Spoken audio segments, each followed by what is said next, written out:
Deus nos ama muito e o seu maior interesse é nos tirar de uma vez por todas deste mundo cheio do pecado. Mas como Deus planeja nos tirar deste mundo? Será que Ele quer destruir por completo este mundo, matando tudo e todos, para nos levar para o céu?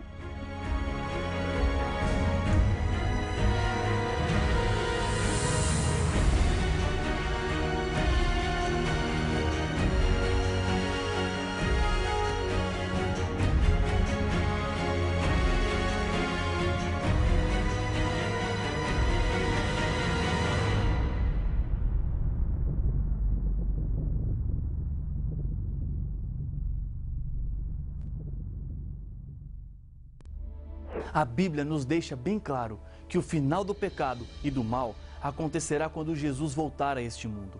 Em mais de 2.500 textos, essa verdade é repetida. Na oração do Pai Nosso, ensinada por Jesus, essa realidade é apresentada quando dito: venha o teu reino. No Credo Apostólico do segundo século depois de Cristo, também encontramos a mesma referência, quando falando de Jesus, diz que ele está assentado à direita de Deus Pai Todo-Poderoso, de onde há de vir a julgar vivos e os mortos. Jesus deixou estabelecida e firmada a sua promessa em seus momentos finais de vida aqui na terra.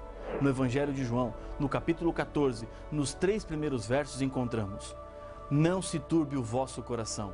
Credes em Deus? Crede também em mim. Na casa de meu Pai há muitas moradas. Se assim não fora, eu vô-lo teria dito, pois vou preparar-vos lugar. E quando eu for e vos preparar lugar, voltarei e vos receberei para mim mesmo, para que onde eu estou, estejais vós também. No livro do Apocalipse, no primeiro capítulo, fala do momento da volta de Jesus. Eis que vem com a nuvem, e todo olho o verá. Apocalipse capítulo 1, verso 7. Por essa descrição, é possível entender que ninguém ficará sem saber o que está acontecendo. Cada habitante do planeta que estiver vivo por ocasião da volta de Jesus assistirá a algo único e maravilhoso. Mas você se surpreenderia se eu lhe dissesse que Satanás tentará enganar as pessoas com relação à volta de Jesus? Ele fez isso quando Jesus veio pela primeira vez. Ele conseguiu fomentar a ignorância, o erro e a falta de interesse, que resultou em um povo que foi tomado de surpresa, sem nenhuma preocupação com o que estava acontecendo em uma manjedoura de Belém, marcada por uma estrela. Esse engano do diabo foi alertado também por Jesus. Acompanhe o que ele disse em seu sermão falando sobre o futuro, em Mateus capítulo 24, versos 4 e 5. E ele lhes respondeu: vede que ninguém vos engane, porque virão muitos em meu nome dizendo, eu sou o Cristo, e enganarão a muitos. Existem hoje muitas pessoas que estão afirmando ser Jesus com autoridade ou em nome dele. Em consequência disso, lideram igrejas, onde a sua palavra vale como se fosse a palavra do próprio Deus. E o mais impressionante é que existem pessoas dispostas a seguirem essas ideias. Na história, encontramos várias tragédias que foram resultados desses falsos cristos, como suicídios e até mesmo homicídios em massa. E o engano não seria com pequenos sinais, mas deixariam as pessoas perplexas e até certo ponto surpresas. O livro do Apocalipse diz: porque eles são espíritos de demônios, operadores de sinais, e se dirigem aos reis do mundo inteiro, com o fim de ajuntá-los para a peleja do grande dia do Deus Todo-Poderoso. Apocalipse, capítulo 16, verso 14. Paulo também alertou quanto a esse perigo, em 2 Coríntios, capítulo 11, verso 14. E não é de admirar, porque o próprio Satanás se transforma em anjo de luz. Mas todo o seu engano e suas estratégias para fazer o ser humano sofrer não ficarão sem nenhuma punição. A volta de Jesus é também o momento no qual Deus fará o acerto com o maior inimigo da humanidade. Paulo, em outra carta, diz que quando Jesus voltar, então será de fato revelado o iníquo, a quem o Senhor Jesus matará com o sopro de sua boca e o destruirá pela manifestação de sua vinda. Ora, o aparecimento do iníquo é segundo a eficácia de Satanás, com todo o poder e sinais e prodígios da mentira e com todo o engano de injustiça aos que perecem, porque não acolheram o amor da verdade para serem salvos. Em 2 Tessalonicenses capítulo 2, versos 8, 9 e 10, fica claro que Satanás tentará imitar a segunda vinda de Cristo a essa terra. Mesmo a Bíblia trazendo essa advertência, isso não será suficiente para todas as pessoas estarem preparadas. Você fez uma escolha muito importante. Decidiu estudar a Bíblia. Jesus disse que a verdade da Bíblia tem um poder libertador. Liberta o ser humano do engano, da falsidade religiosa, do medo, do mal deste mundo e, acima de tudo, nos libertará de uma vez por todas do pecado que destrói a nossa felicidade. Quando Jesus voltar, Ele não virá secretamente como foi a sua primeira vinda a este mundo. O próprio Senhor Jesus disse: então, se alguém vos disser, eis aqui o Cristo, ou ei-lo ali, não acrediteis, porque surgirão falsos cristos e falsos profetas, operando grandes sinais e prodígios, para enganar, se possível, os próprios eleitos. Vede que vô-lo tenho predito. Portanto, se vos disserem, eis que ele está no deserto, não saiais, ou ei-lo no interior da casa, não acrediteis, porque assim como o relâmpago sai do Oriente e se mostra até no Ocidente, assim há de ser a vinda do Filho do Homem. Mateus capítulo 24, versos 23 a 27. Não há nada de secreto em relâmpagos, imagem usada por Jesus para dizer que a sua volta será pública. Isso se harmoniza com outras passagens da Bíblia, como o Salmo 50, verso 3, que nos diz: vem o nosso Deus e não guarda silêncio. Em 1 Tessalonicenses 4, verso 16, Paulo declara que, porquanto o Senhor mesmo, dada a sua palavra de ordem, ouvida a voz do arcanjo e ressoada a trombeta de Deus, descerá dos céus, e os mortos em Cristo ressuscitarão primeiro. A volta de Jesus será o maior e mais espetacular evento de toda a história. Será algo incomparável. Não existem palavras para descrever com exatidão o que ocorrerá aqui neste mundo. Outros textos da Bíblia nos ajudam a entender melhor como é que será a volta de Jesus. Em Atos capítulo 1, verso 11, o anjo que aparece aos discípulos que olhavam para o céu, vendo Jesus subir e voltar ao Pai, lhe anuncia: e lhes disseram: varões galileus, por que estáis olhando para as alturas? Esse Jesus que dentre vós foi assunto ao céu, virá do modo como o viste subir. Jesus virá em forma pessoal. Não será como uma força ou simplesmente levando salvos diretamente para o céu sem que os outros saibam o que é que está acontecendo. Aquilo que chamamos de arrebatamento secreto. Tomé, um dos discípulos de Jesus, teve uma experiência para comprovar a sua fé e nos dá mais um indício de como será a volta de Jesus. Jesus já havia ressuscitado e Tomé ainda não tinha visto. Mesmo diante dos testemunhos dos discípulos, Tomé não aceitou prontamente. A Bíblia apresenta que disseram-lhe então os outros discípulos: vimos o Senhor. Mas ele respondeu: se eu não vir nas suas mãos o sinal dos cravos, e ali não puser o dedo, e não puser a mão no seu lado, de modo algum acreditarei. João, capítulo 20, verso 25. Uma semana depois, Tomé encontra-se com Jesus, que lhe convida: põe aqui o dedo e vê as minhas mãos. Chega também a mão e põe-na no meu lado. Não sejas incrédulo, mas crente. João capítulo 20, verso 27. Jesus virá corporalmente. Quando ele ressuscitou, estava em seu corpo e é desse mesmo jeito que ele voltará para buscar os seres humanos fiéis que desejaram e escolheram viver a eternidade ao seu lado. O livro do Apocalipse diz que: eis que vem com as nuvens e todo olho o verá. Apocalipse 1:7. Jesus virá de forma visível e todos verão. Não haverá pessoa que não perceberá que Jesus está voltando. Essa promessa vale também para aqueles que nunca enxergaram nada e em sua vida, pela primeira vez, verão a volta do Senhor Jesus. Em sua primeira vinda à terra, Jesus veio sozinho do céu, no ventre de uma mulher.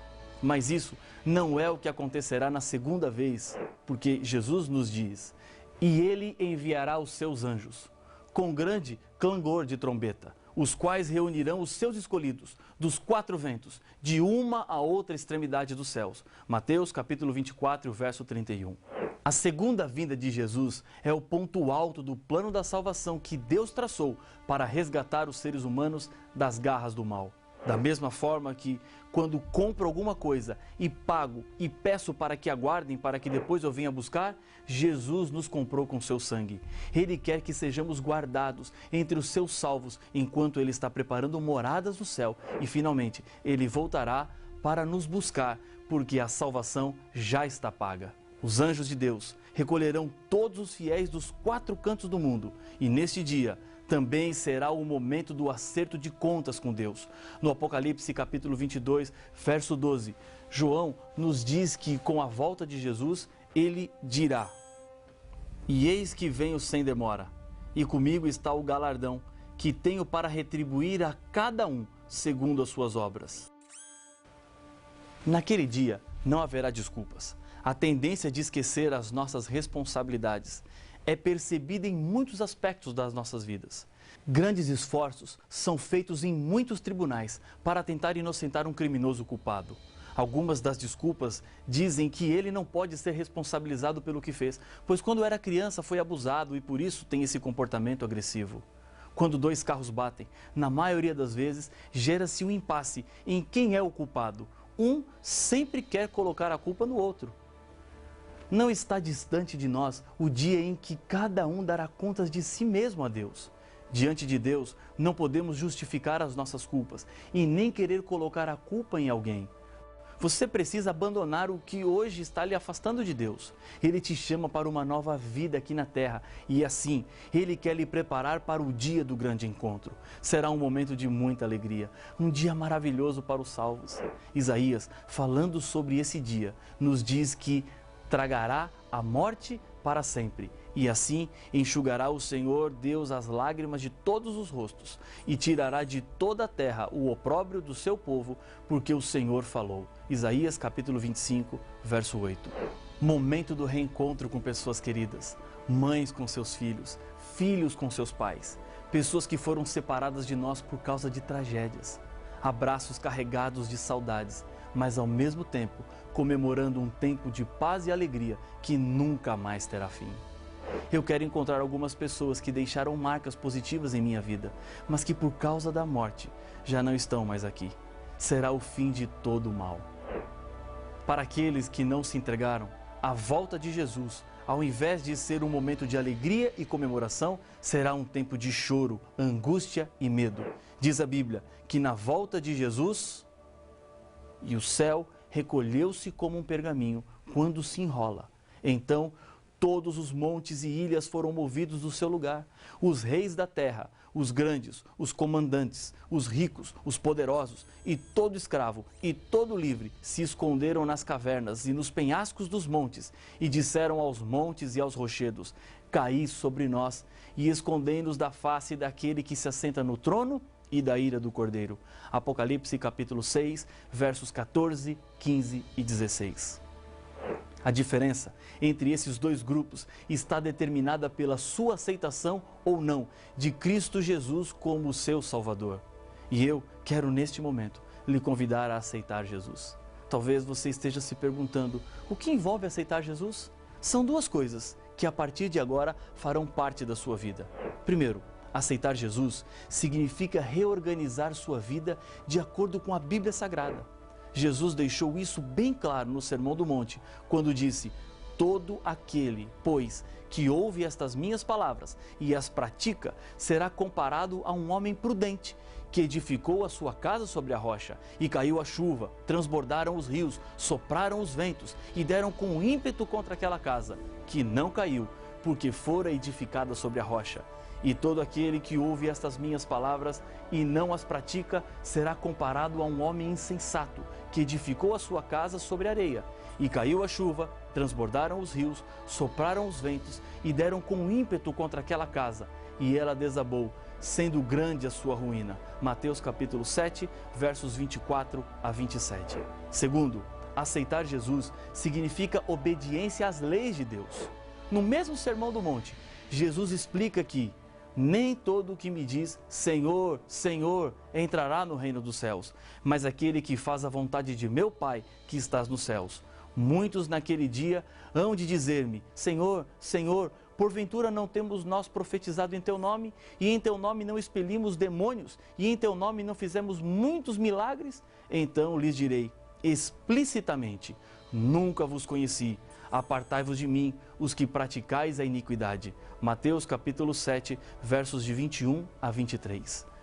Depois de sua volta, Jesus tem preparado para os salvos uma nova vida perfeita. A Bíblia diz, e lhes enxugará dos olhos toda lágrima, e a morte já não existirá, já não haverá luto, nem pranto, nem dor, porque as primeiras coisas passaram. Apocalipse capítulo 21, verso 4.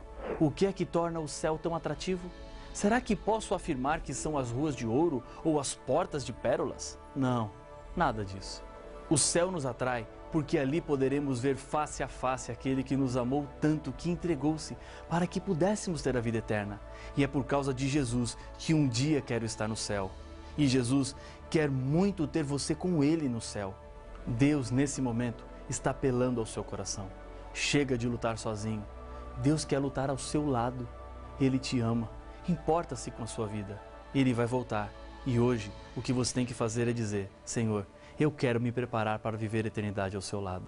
Se essa é a sua decisão, ore comigo. Senhor, a Tua palavra, a inspiração que nos deixaste, nos mostra que há uma saída para todo o problema do mal deste mundo, a Tua volta. Neste momento, comigo ora este Teu filho, esta Tua filha, que decide agora preparar-se para o dia do grande encontro. Por isso, eu coloco estas vidas nas Tuas mãos, no nome de Jesus. Amém. Satanás está furioso, porque a Bíblia Sagrada mostra quem realmente ele é. Nenhum problema é tão grande que Deus não tem uma solução, até mesmo para a morte. A ressurreição dos mortos não é nenhuma surpresa dentro da Bíblia. Mas como Jesus irá ressuscitar pessoas que morreram cremadas ou que se perderam nas profundidades dos mares? Jesus ressuscitará a todos ou só as pessoas que o escolheram como seu salvador pessoal? Para saber as respostas, não perca o próximo episódio de Apocalipse, o fim revelado.